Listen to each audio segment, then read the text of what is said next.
Tansei, good afternoon. I'm Creeson Agecoutay. Welcome to APTN National News. Frustrated with a lack of progress for decades, Grassy Narrows First Nation, northeast of Kenora, Ontario, has announced they are suing the governments of Ontario and Canada for failing to clean up mercury pollution in its lakes and streams. Grassy Narrows Chief Rudy Turtle made the announcement in front of a Toronto courthouse this morning. The suit accuses Canada and Ontario of violating Treaty 3 by failing to ensure the community can safely fish within their territory, putting profits before the lives of Indigenous people. The Wabigoon River was polluted in the 1960s by the Reed paper mill in Dryden upstream from Grassy Narrows. An estimated 9 tons of mercury was dumped into the water. To this day, approximately 90% of the people in Grassy Narrows suffer from mercury poisoning, including Chief Turtle, and live with tremors, paralysis, and even early death. The allegations have yet to be tested in court. And Dennis Ward will have more with Grassy Narrows Chief Rudy Turtle later in the show to talk about the years of contamination in his territory. It's been 5 years since the National Inquiry into Missing and Murdered Indigenous Women and Girls released its final report, and MMIWG advocates are expressing their frustration on the government's minimal progress on the document's 231 calls for justice. APTN's Fraser Needham has that story. Assembly of First Nations National Chief Cindy Woodhouse-Nepenak says this is not a happy day. In Canada, the government's response to the National Inquiry into Missing and Murdered Women and Girls represents a historic low point. It echoes a persistent pattern of failure. The AFN has released a new report card that says only 2 of the 231 calls for justice have been completed. Many others have only seen limited progress, and some have not yet been started. Hilda Anderson-Piers of the National Family and Survivors Circle says this is unacceptable. That there is a lack of political will to fully implement the 231 calls for justice, and it's a real, call out for international oversight, to ensure that there's accountability and the 231 calls for justice are implemented. Not surprisingly, the NDP was taking the Liberals to task for this slow rate of progress during question period on Monday afternoon. And the Liberals continue to ignore this ongoing genocide. Commissioners who led this inquiry are giving this government a failing grade. Rates of violence are up. Families are left looking for answers. 5 years, Mr. Speaker, and things are getting worse. Will the Liberals stop stalling and implement the calls for justice to save lives now? Taking questions from reporters afterwards, Minister of Crown Indigenous Relations Gary Anna-Sandagri insisted progress on the calls for justice is being made and took issue with the AFN's numbers. I think there's a lot more than 2 that have been done. I mean, I will have to take issue with that particular number. I have a great deal of respect for the national chief.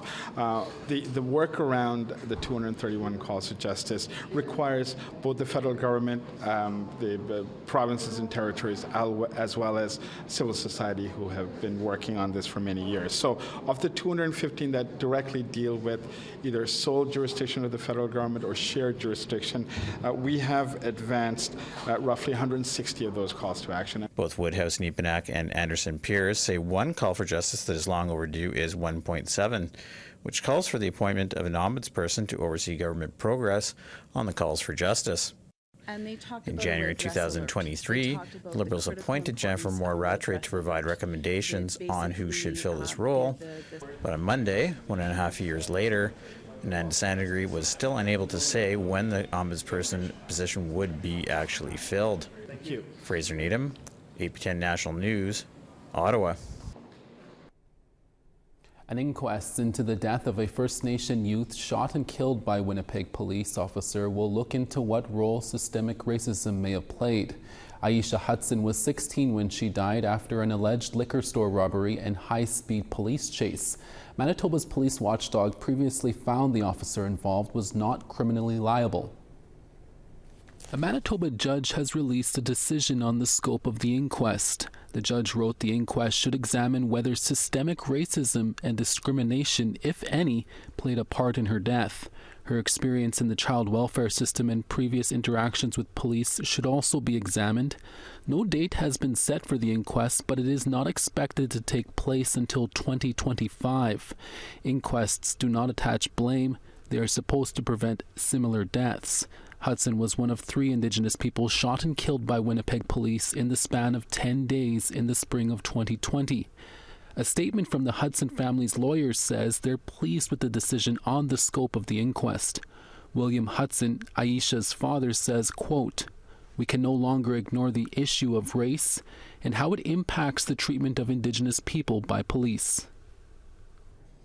The inquiry respecting the treatment, experiences and outcomes of Innu in the child protection system continues this week in Sheshashit, Labrador. Angel Moore reports. Mary Pia Benowin spoke as an expert in public health nursing. She is the primary health director in her community of Sheshashit. Benowin told the inquiry her family was moved from the land into a house with a wood stove but no running water in the 1970s.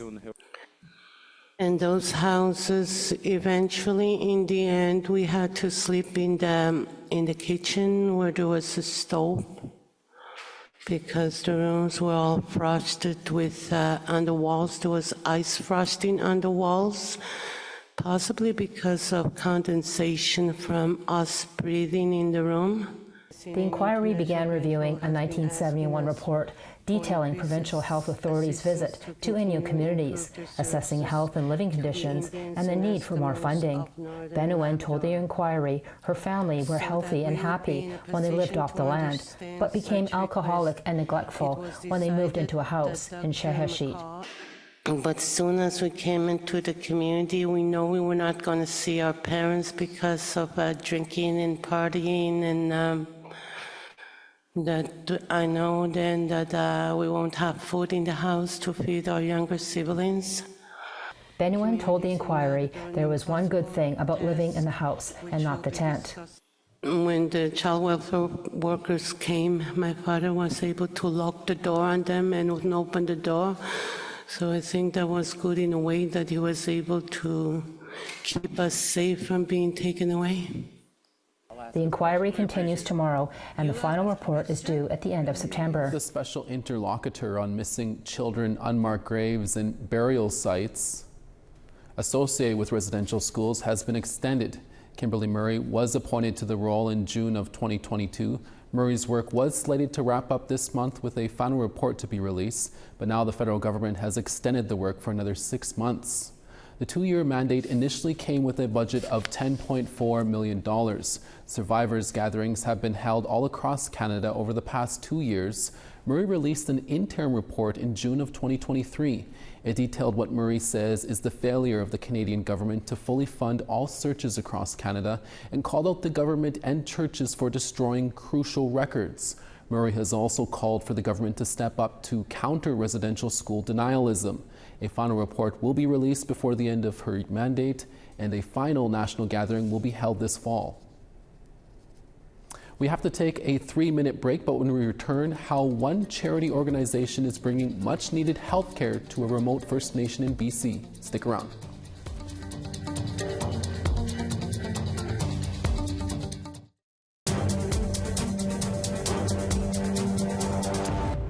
Welcome back.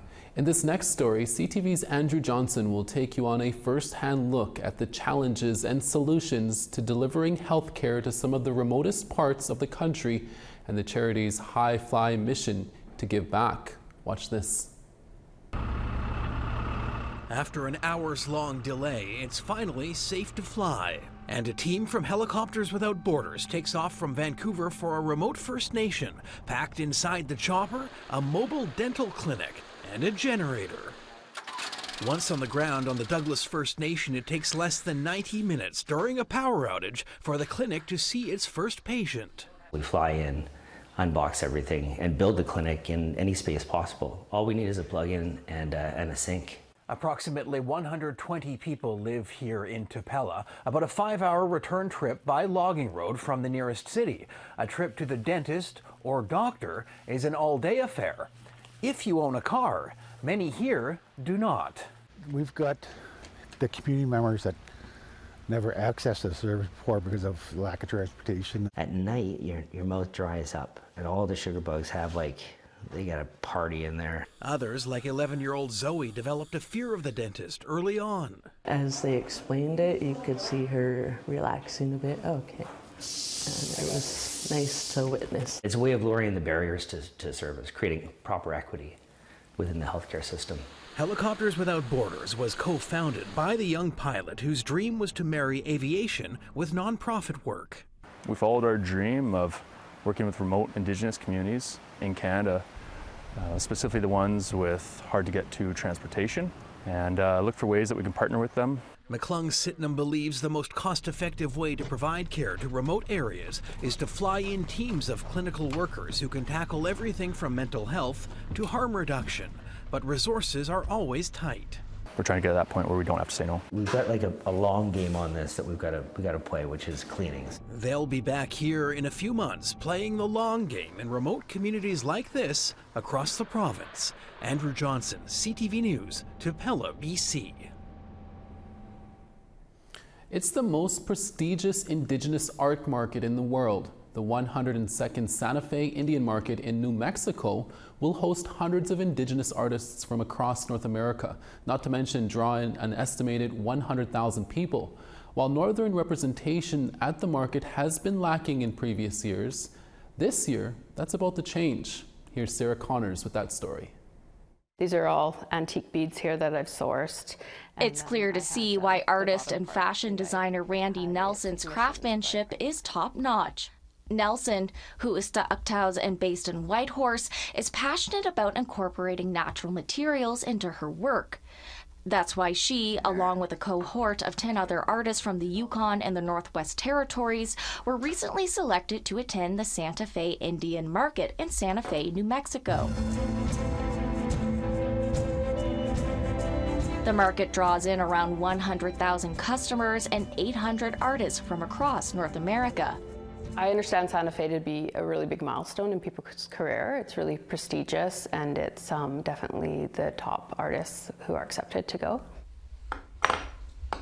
The Yukon First Nations Culture and Tourism Association and Northwest Territories Arts Program partnered with the Southwestern Association for Indian Arts to bring this cohort to Santa Fe. The organization says there's been minimal participation from Yukon and NWT artists, something they want to change. In addition to the market, the cohort will also get the opportunity to meet with retail galleries and participate in fashion shows and an awards ceremony. It's the first cohort ever in 102 years of the market, so it's pretty exciting that they did this collaboration. So these are some of the materials I use. This is caribou hair, so this is the whitest part that comes from the neck. Nelson hopes her use of quills, antler, and ermine fur will help get her international exposure. I think just to be able to bring something different, something that's unique to me and my nation and my upbringing, and be able to bring it onto a different stage. In Yellowknife, Dene carver John Sabarin is working on one of the handful of pieces he'll be taking to the market. His chlorite stone sculptures are a reflection of his Dene roots, stories, and legends. Looking forward to meeting new art galleries and making connections with people for maybe possibility of other works. Sabarin says there's a lot of talented artists, but the market up here is smaller than the south. So there's only so much art that you can sell in the north before you have to send them out. 90% of my carvings I ship out from Yellowknife. He's glad the market will provide a unique opportunity for northern artists to have their work noticed beyond the territories. I'm really excited to be part of this team, this cohort team from the Yukon and Northwest Territories artists. So it's going to be a lot of fun. The Santa Fe Indian Market will run from August 16th to 18th. Sarah Connors, APTN National News, Whitehorse. Great story, Sarah. From the Naui Udina project to the Southern Chiefs organizations, downtown developments Winnipeg has become a center for Indigenous economic opportunity. Monday, the Institute for Research on Public Policy hosted a panel in the Prairie City to discuss Indigenous approaches to economic growth. Business leaders and entrepreneurs Elaine Beaudry, Cody Mercer, Michelle Cameron, and Jamie Wilson spoke as panelists. They highlighted land acquisition, transforming government relations, and expanding the First Nations workforce as key areas of opportunity. Wilson, who leads Indigenous strategy research and business development at Red River College Polytechnic, shared his thoughts on the meaning of economic reconciliation. As a country, we were built on a partnership between First Nations and kind of newcomers to the territory. Where we are right now at the Canadian Museum for Human Rights, is actually like the land right here was an economic trading hub. So and if you look historically at companies like Hudson Bay Company, who tapped into a vast trade network in North America, it's understanding our own history and getting back to and empowering those relationships. So very much about relationships between First Nations and federal government, provincial governments, and First Nations and business communities. As we told you earlier, Grassy Narrows First Nation is suing the Ontario and federal government for mercury contamination of its waters. Dennis Ward will have an interview with the chief when we return.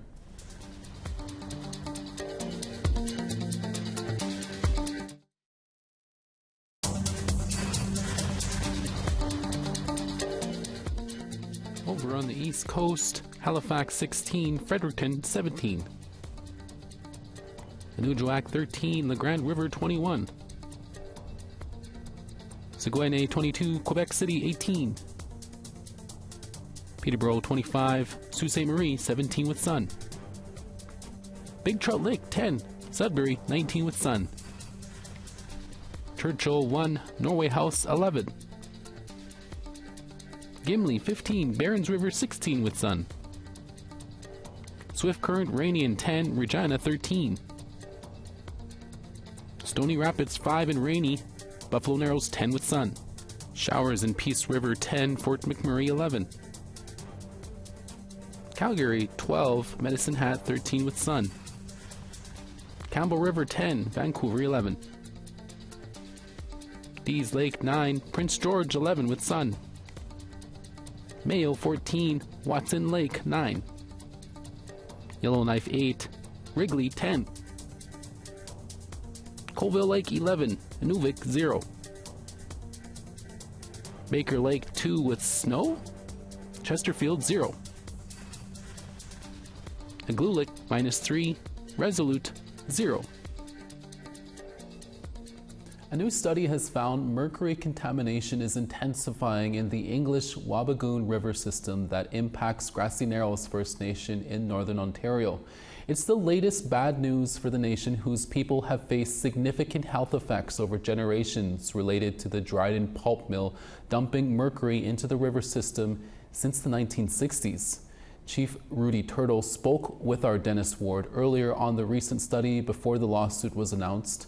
The chief also mentions his intentions to run for Ontario Regional Chief. Here's that interview. Chief Turtle, thanks for taking some time for us here. As mentioned, this new research suggests that wastewater from the paper mill in Dryden is intensifying mercury contamination in the English Wabigoon River system.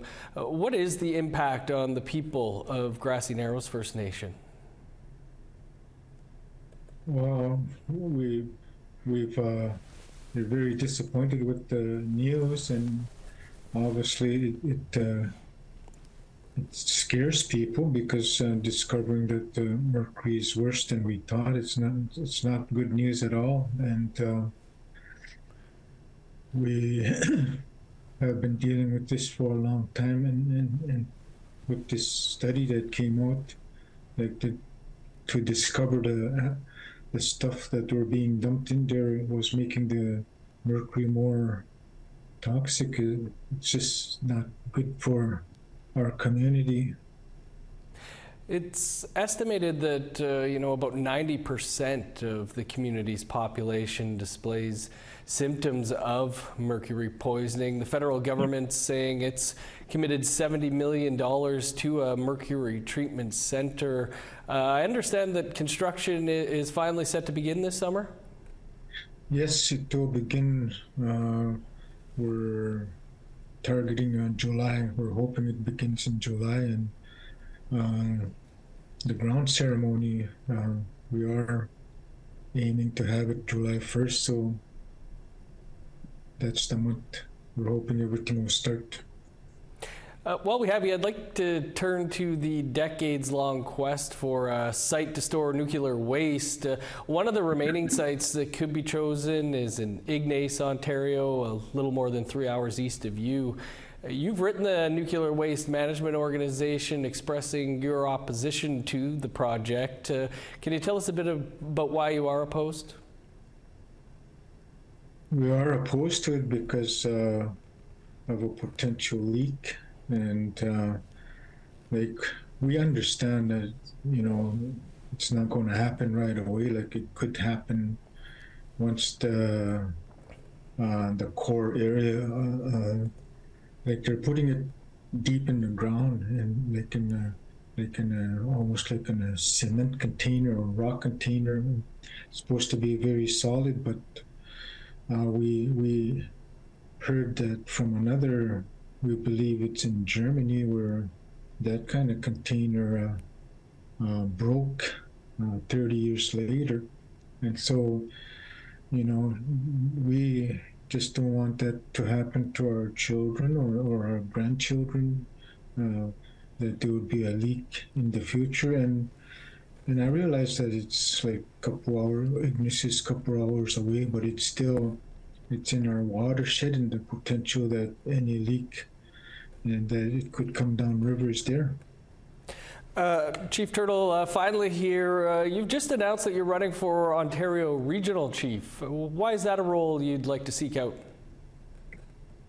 Well, first of all, I was asked by a fellow chief if I could run, and I said yes. And I feel that with my experience, I've been in politics for almost 20 years, and also been on the front line with our Land Alliance communities. We have 6 communities, and it's still growing. We have other communities that want to join the alliance, and I've been pretty much the chairman of that group, and so with my work with the other chiefs and with the issues that we've been dealing with, I feel that I could do the job of Ontario Regional Chiefs and be able to work with the chiefs of Ontario. Chief Turtle, I'm sure we'll be talking more to you about that in the days to come, but appreciate you taking some time for us here today. All right, thank you. Thank you, Dennis. That's your midday newscast for Tuesday, June 4th. Dennis Ward will be back for your next APTN National newscast this afternoon. Make sure to join us again. From everyone here in our Winnipeg HQ, hi miigwech, masikcho, and thank you for watching. We leave you now with some viz of a rib fest not too long ago.